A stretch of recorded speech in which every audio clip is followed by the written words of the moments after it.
Alors, les exigences vis-à-vis du niveau varient selon le type de mission.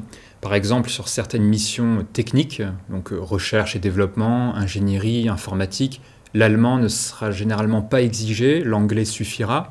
Par contre, sur les missions commerciales ou relationnelles, où on est souvent en interaction avec des partenaires ou une clientèle locale, dans ce cas, l'allemand sera bien sûr exigé.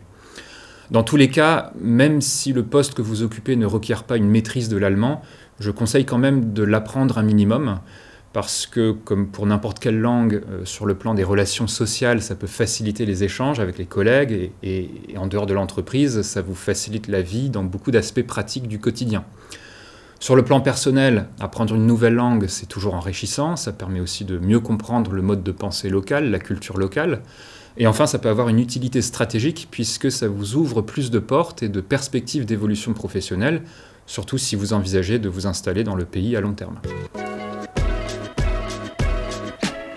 Alors, si vous pensez que votre niveau d'allemand n'est pas au point, pas de panique, il y a des solutions. Déjà, pour apprendre une langue ou se perfectionner dans une langue, vous avez une multitude de ressources accessibles depuis les médiathèques, depuis Internet, certaines applications comme Do You Speak Jeunesse, des programmes comme Parcours de l'OFAGE. Et puis il y a aussi les ressources de l'UNISTRA, dont vous pouvez profiter gratuitement. Vous pouvez par exemple vous inscrire au cours du pôle Lansade intitulé « Préparer sa mobilité dans un pays germanophone ». Vous pouvez aussi aller dans l'un des 9 centres de langue du pôle Lansade pour utiliser des ressources écrites et audio pour tous les niveaux, de A0 à C2. Et vous pouvez aussi accéder au portail d'apprentissage Relais Unistra pour former des tandems linguistiques ou rejoindre des ateliers de conversation. Bref, vous ne manquerez pas d'occasion de vous perfectionner. Alors il existe 4 certificats en langue allemande, dont 3 sont reconnus dans tous les pays germanophones.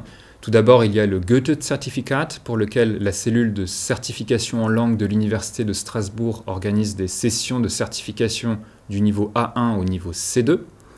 Pour les dates des sessions d'examen et pour l'inscription, rendez-vous dans le lien sous la vidéo.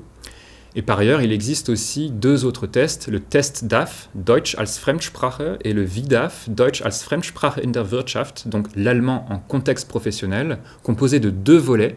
Le VDAF qui évalue vos compétences dites passives, donc votre compréhension écrite et orale par un simple QCM, et le VDAF Plus qui évalue vos compétences dites productives, donc votre expression écrite et orale par des questions ouvertes.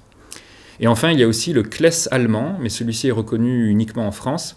Des sessions d'examen sont également organisées par la cellule de certification en langue de l'Université de Strasbourg pour les niveaux B1, B2 et C1.